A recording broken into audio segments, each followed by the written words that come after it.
It was a legendary escape from a place that was supposed to be inescapable. 55 years ago this month, three men pulled off the impossible, breaking out of Alcatraz. What if the most secure prison in America wasn't as escape-proof as we thought? In 1962, three inmates vanished from Alcatraz in the dead of night, leaving behind dummy heads, a homemade raft, and a trail of questions that still haunts investigators. No bodies were ever found. No one knows what really happened. Did they drown in the icy waters? Or did they pull off the greatest escape in modern history? This isn't just a prison break. It's a mystery that refuses to die. Let's uncover the truth behind the legend of Alcatraz. A stunning announcement by President Trump today. He wants to reopen Alcatraz for, quote, America's most ruthless and violent offenders. Alcatraz isn't just a name. It's a symbol that still holds a certain kind of weight in the public imagination. Part fear, part fascination. Located just over a mile from the shores of San Francisco, Alcatraz Island has been many things over the years. A military fort, a lighthouse station, and eventually, one of the most notorious prisons in the world. But even now, decades after its closure, it continues to raise questions, stir up conspiracy theories, and feed countless books, films, and documentaries. The prison itself opened in 1934, though the island had already been in use for military purposes since the 1850s. Originally built to house military prisoners during the Civil War, Alcatraz eventually evolved into a federal penitentiary meant to contain America's most unmanageable inmates. In theory, it was a solution to the growing number of escapes and disruptions taking place in other prisons around the country. In reality, it became something more, a place where the government could isolate individuals it considered irredeemable. From day one, Alcatraz was positioned as the end of the line. If a prisoner couldn't be controlled elsewhere, they were sent to the Rock. It wasn't just about punishment, it was about removing people from the system entirely. Alcatraz wasn't designed for rehabilitation, it was about control. The facility had a maximum capacity of 336 prisoners, but rarely held more than 260 at a time. That allowed guards to maintain a higher level of observation and tighter restrictions. Inmates were monitored closely, head counts were conducted up to 13 times a day, and rules were strictly enforced. Silence was expected, especially during meals. Privileges like visits, letters, or even basic work assignments had to be earned and could be taken away just as quickly. Inside the main building, the cell blocks labeled A through D each served a different function. D block was the most notorious. This was where the so-called worst of the worst were placed in isolation, sometimes for weeks at a time. A handful of cells in this block, nicknamed the Hole, offered virtually no light, minimal food, and little contact with the outside world. Conditions here were bleak, even by prison standards. Security at Alcatraz was unlike anything else at the time. The steel bars on the cells were specifically designed to be tool-resistant. Armed guards were stationed in elevated galleries that overlooked the cell houses. Metal detectors and tear gas canisters were installed at key checkpoints. During the 1930s and 40s, additional upgrades were introduced, including electric fences and reinforced locks. Every detail was about one thing: making sure no one got out. This high level of security also contributed to the prison's image in the media. News outlets frequently reported on its harsh conditions, and over time, Alcatraz became known not just as a prison, but as an idea, a symbol of complete inescapability. While many other prisons saw occasional escapes, Alcatraz was believed to be airtight. That belief played a big part in why it lasted as long as it did. The prison also became infamous for its inmates. Al Capone, the legendary gangster, served time there. So did George Machine Gun Kelly and Alvin Creepy Karpis, one of the FBI's original public enemies. Their presence only added to the mystique. The public was fascinated by the idea that these larger-than-life criminals were locked away on an island, completely cut off from society, unable to cause further chaos. Despite its reputation, life at Alcatraz was far from cinematic. The cells were small and basic, measuring about 5 by 9 feet. Most had just a bed, a sink, and a toilet. There was no privacy and little personal freedom. Inmates followed a strict daily routine that included work shifts, exercise, meals, and regular inspections. Even speaking to fellow prisoners was restricted in certain areas. Yet, for all its harshness, Alcatraz also operated under clear structure. Inmates who followed the rules could eventually earn small privileges like working in the laundry or kitchen, receiving letters, or visiting the library. The system was rigid but predictable. For some, it was a trade-off they were willing to accept for the sake of stability. Interestingly, while the island was seen as a fortress, it had vulnerabilities, just not the kind most people would expect. The same saltwater air that made it hard for anyone to swim away also wore down the infrastructure.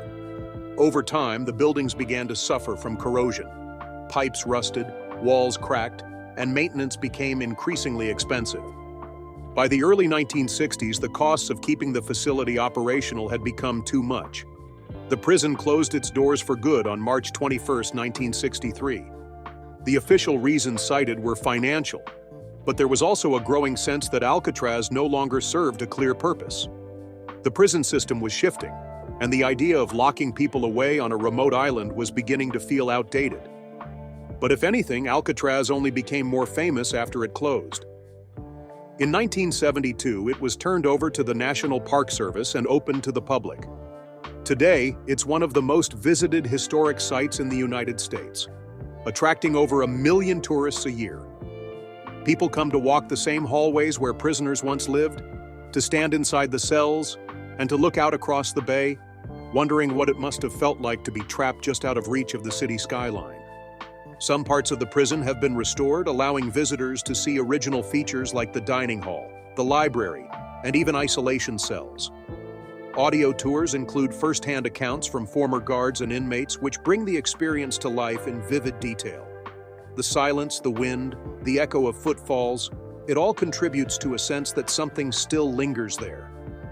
The escape that took place that month wasn't just another prison break. It was different. It was organized, intelligent, and extremely well-timed. More than that, it was a direct challenge to everything Alcatraz represented. For the first time, it wasn't just about breaking out of a prison, it was about breaking a legend.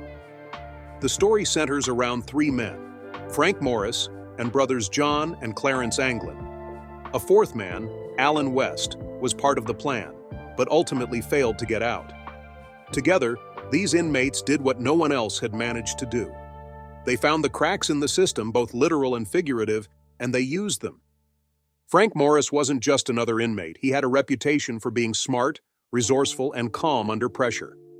Born in Washington, D.C., he had a rough upbringing and was in and out of foster homes before getting involved in petty crime. By the time he arrived at Alcatraz in 1960, he'd already escaped from multiple prisons. Authorities saw him as a serious risk, which is why he was transferred to the Rock in the first place. Morris had a high IQ, reportedly above 130, and he paid close attention to details. That trait would be key in what followed. He'd previously served time with the Anglin brothers in other prisons, and by what seems to be sheer coincidence, their cells ended up side by side at Alcatraz. That proximity gave them a chance to talk quietly and plan out every stage of their escape without drawing attention. John and Clarence Anglin grew up in Florida, part of a large family that worked the land and moved north during harvest seasons. They weren't particularly violent criminals, but they were repeat offenders. Their crimes mostly involved bank robbery, and they had a history of attempting escapes. Like Morris, they were eventually transferred to Alcatraz because they were seen as too difficult to manage elsewhere. In the confined world of prison, having history with other inmates often led to strong alliances. That was the case here. Morris, the Anglins, and West all knew each other and trusted each other enough to carry out a complex, long-term plan. They knew that getting out of their cells was just the beginning. If they were going to beat Alcatraz, they had to think far beyond the walls. It all started with the vent openings in their cells. Each cell had a small ventilation grate just below the sink. The men noticed that the concrete around these vents was crumbling from years of salt air and poor upkeep. It wasn't much at first, but it was enough to give them an idea. Using metal spoons and other makeshift tools, they began chipping away at the weakened cement behind their vents. The work had to be slow and careful. Any sudden noise or change in the appearance of the cell would lead to suspicion. To solve that problem, Morris came up with a few clever tricks. During music hour, when prisoners were allowed to play instruments, he would play his accordion to mask the sounds of digging. They also created dummy vent covers from cardboard and painted them to match the original grills. From a quick glance, everything looked normal. Once the holes behind the vents were large enough, they led into a narrow maintenance corridor that ran behind the cell block. It was mostly unmonitored, a forgotten space in a heavily controlled environment. The men used it to move unseen and to stash supplies. On the upper level of this corridor, they found a small area where they could build and hide the equipment they would eventually use to escape. One of the most ambitious parts of the plan involved making a raft and life jackets. They knew that swimming to the mainland would be nearly impossible. The bay's waters were cold and unpredictable, and without a flotation device, the chances of survival were slim. So they started collecting raincoats, over 50 of them in total. These were stitched together using thread from the prison's work areas. The seams were sealed using hot steam pipes to melt and fuse the rubber.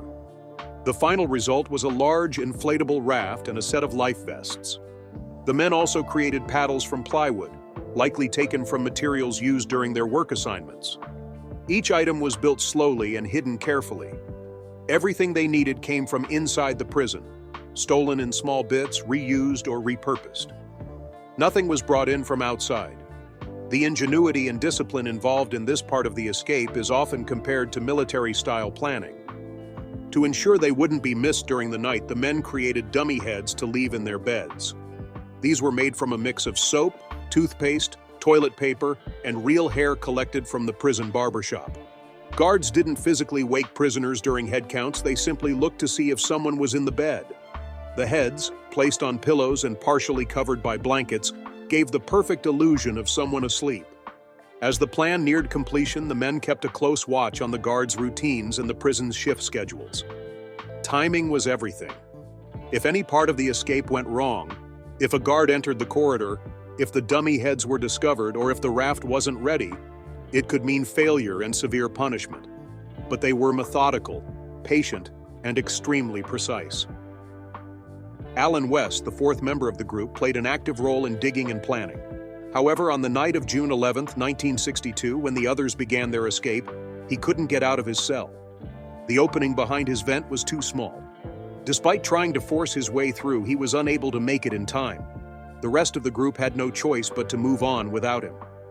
Morris and the Anglin brothers made their way through the maintenance corridor, climbed a vertical shaft to the roof, and exited through a vent cover. From there, they crossed the prison roof and descended to the shore on the northeast side of the island.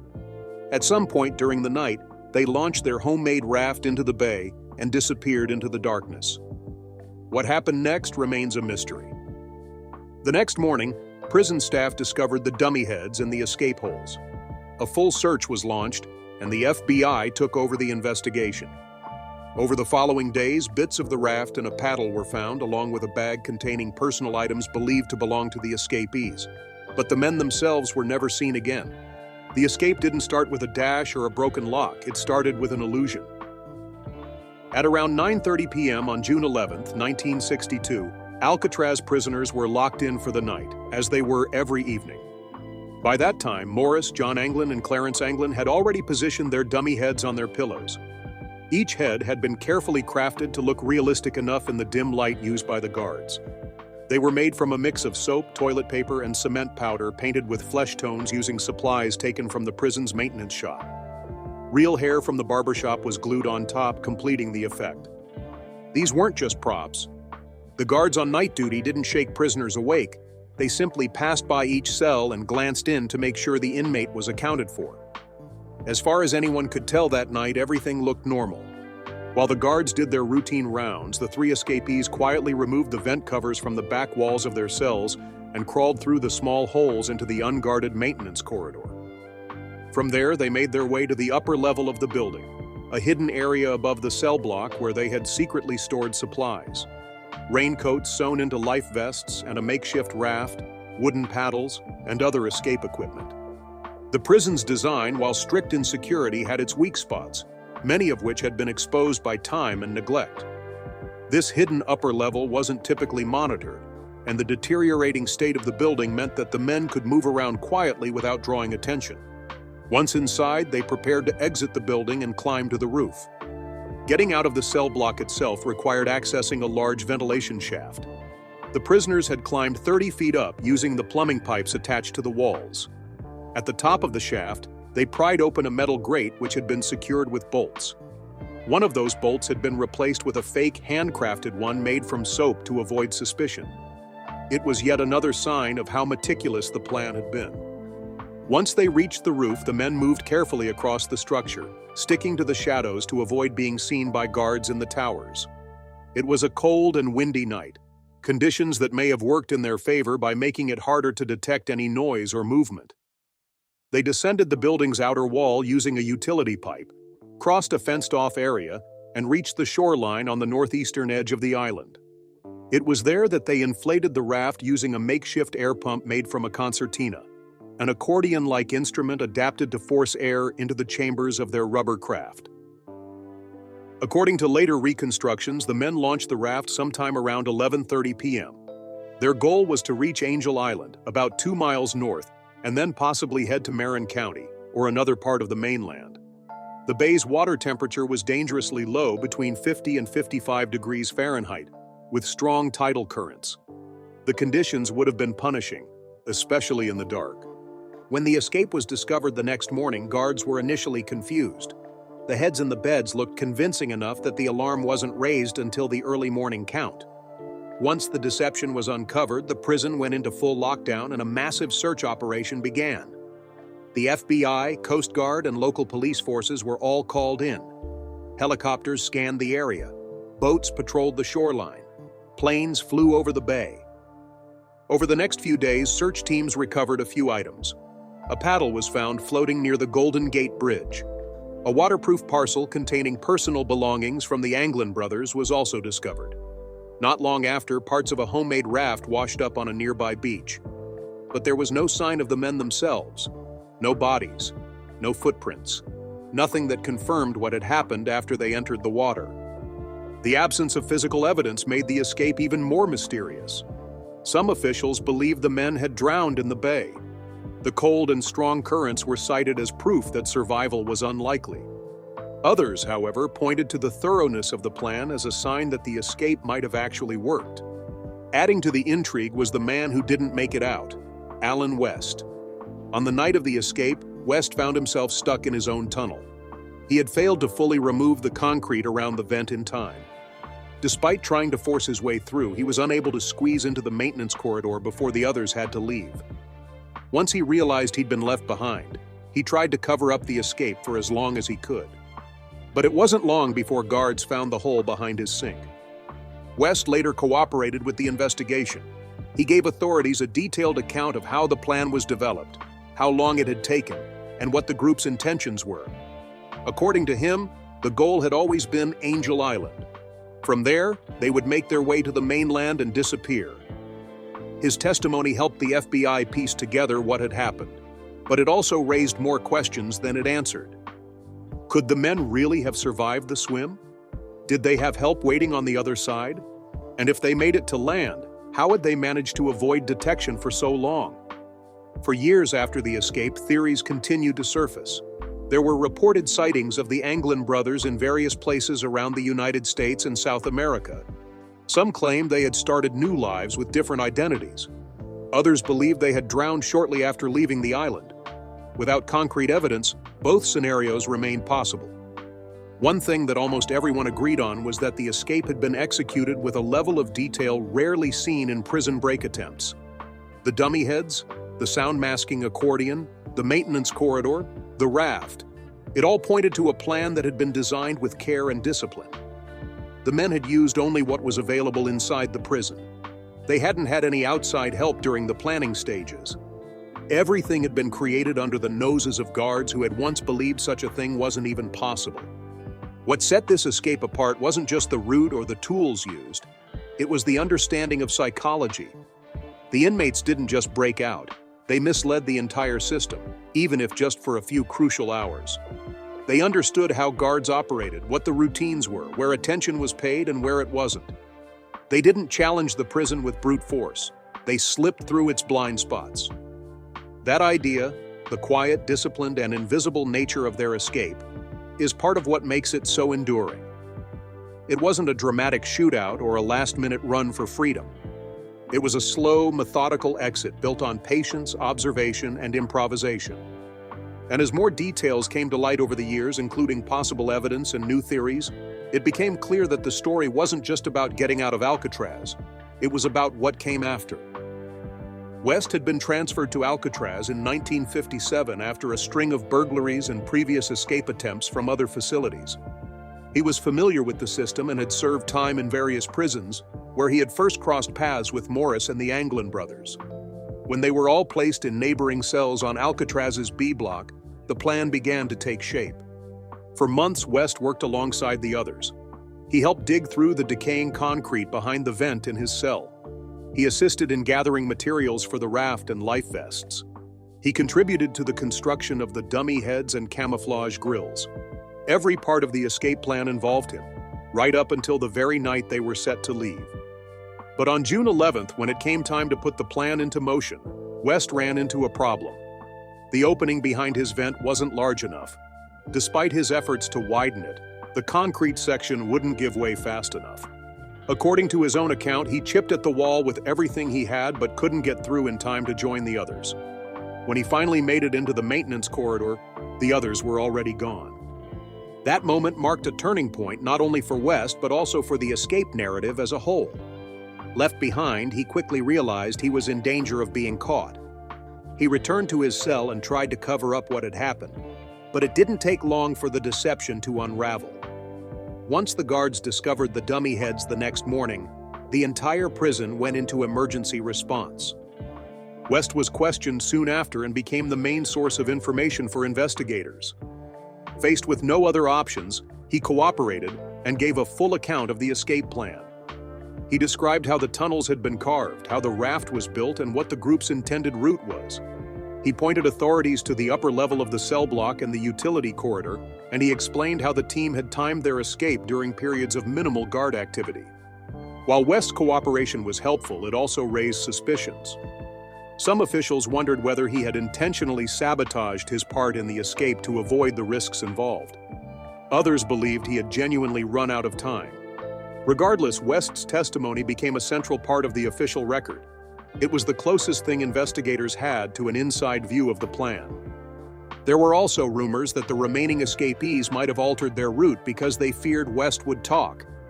While there's no solid evidence to support that theory, it's not entirely out of the question.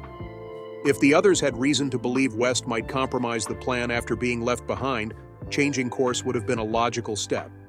Whether or not that happened is still unknown. After the escape, West remained at Alcatraz until the prison closed in 1963. He was then transferred to other facilities and eventually completed his sentence. In the grand story of the Alcatraz breakout, West is often treated as a secondary character, overshadowed by the ones who vanished. But in truth, his role was essential. Without his detailed statement, many aspects of the escape might have remained unknown. While West stayed behind, the world outside was left wondering what had become of the three men who got away. For the FBI and U.S. Marshals, the focus shifted to tracking down any sign of Morris or the Anglins. Search efforts extended across the bay and into nearby towns. Over the years, sightings were reported from all over the country, and even overseas, but none could be verified. The Anglin family in particular remained convinced that John and Clarence had survived. According to their relatives, the brothers had always been close and resourceful. They believed the escape had been successful and that the brothers had made contact with the family in subtle ways over the years. There were stories of Christmas cards arriving with no return address and a photograph surfacing in the 1970s that allegedly showed the brothers living in Brazil. In a BBC interview decades later, former prison officers described how eerily quiet that night had been.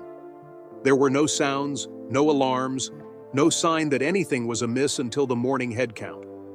That silence, they said, was what made the escape so chilling. It wasn't loud or chaotic. It was clean, planned, and invisible until it was too late. The absence of conclusive evidence meant that opinions remained split. Some law enforcement officials insisted the men had drowned. The cold, unpredictable waters of the bay were too dangerous, they argued. Even with a raft, survival was unlikely. Others disagreed, pointing to the precision of the plan and the fact that the bodies had never been found. In most drowning cases around the bay, at least one body would eventually resurface. That never happened in this case. As time went on, the case took on a life of its own. The escape from Alcatraz became part of American folklore. It inspired films, books, and countless theories. The question wasn't just whether they had made it, it was why the mystery still mattered. In many ways, the story of the escape became more compelling than the truth could ever be. Alan West, for his part, remained a figure of curiosity. While he never escaped physically, he played a unique role as the one person who could describe the plan from the inside. His account gave the world its only detailed timeline of what happened in the days and months leading up to the breakout. And while he didn't share the fate of Morris and the Anglins, his name became permanently linked to theirs. What makes his story stand out is how close he came. It wasn't a lack of courage or planning that kept him behind. It was a small miscalculation, a few stubborn inches of concrete. That's what separated freedom from capture. The broader impact of the escape on Alcatraz was also significant. Even though the prison closed less than a year later due to high maintenance costs and aging infrastructure, the escape undermined the image of Alcatraz as completely secure. It proved that no system, no matter how controlled, was entirely foolproof. And it showed that determination, intelligence, and time could find a way through even the strongest defenses. In the years that followed, investigations continued in fits and starts. The U.S. Marshals Service technically still considers the case open. Over the decades, they've released age-progressed images, reopened lines of inquiry, and responded to occasional new leads. The mystery hasn't been solved, but it hasn't been forgotten either. The FBI eventually closed its investigation in 1979, officially declaring Frank Morris and the Anglin brothers presumed dead. But that decision didn't stop the rumors. If anything, it gave them more room to grow. Then, decades later, something unexpected surfaced: a letter. In 2013, the San Francisco Police Department received a handwritten message that claimed to be from John Anglin. In it, the writer stated that all three escapees had survived the journey, but barely.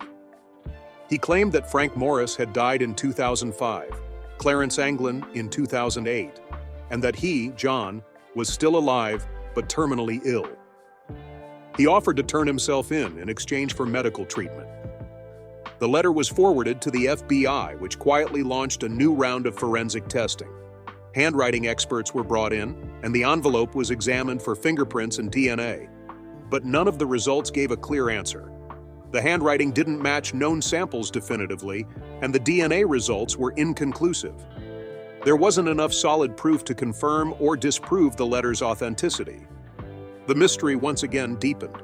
Until 2018, the public had no idea this letter existed.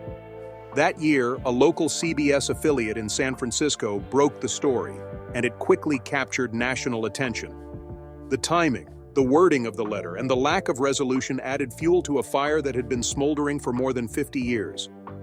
People began asking once again, could they really have made it? Even before the letter came to light, there had been claims that the Anglin brothers had survived. Their family had maintained that belief for decades. According to them, there were signs, small, subtle communications that pointed to the possibility of life beyond the prison walls. Relatives said they'd received unsigned Christmas cards in the years following the escape. There were even reports of phone calls with no voice on the other end. In 1975, a photograph surfaced showing two men standing next to a small farm shack in Brazil.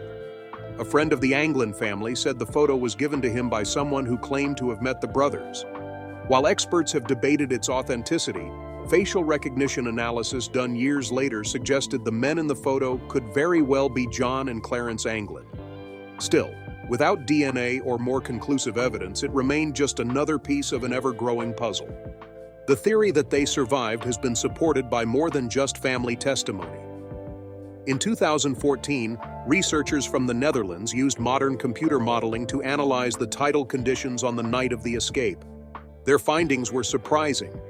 If the men launched their raft between 11 p.m. and midnight, a time frame that aligns with Alan West's testimony, The currents could have carried them safely to Angel Island. If they waited too long or left too early, the water would have pulled them out to sea. But within that narrow window, survival was entirely possible. This study challenged the long-standing assumption that the bay itself was a death trap. It wasn't just the cold water or the distance that made it dangerous, it was the timing. If Morris and the Anglins had timed their launch perfectly, the data suggested they might have had a real chance of reaching land. The raft they used added another layer of credibility to the survival theory. Made from over 50 stolen raincoats and sealed using hot steam pipes, the raft was ingeniously constructed. It was large enough to hold 3 men and was equipped with homemade paddles and life vests. It wasn't a thrown-together last-minute effort. It was designed, tested, and hidden until the night of the escape.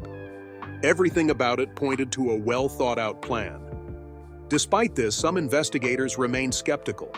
They pointed out that none of the escapees had ever resurfaced publicly.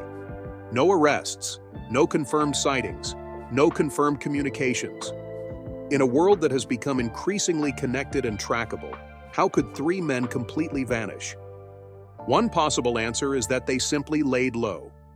If they made it to shore and had help waiting, something some investigators have speculated, they could have changed identities, moved to rural areas, or even left the country. Back in the early 1960s, it was much easier to disappear. There were no digital footprints, no facial recognition, and far less surveillance. If they had planned ahead and had people on the outside willing to support them, starting over wasn't out of the question. The U.S. Marshals Service, which still technically has the case open, hasn't ruled anything out.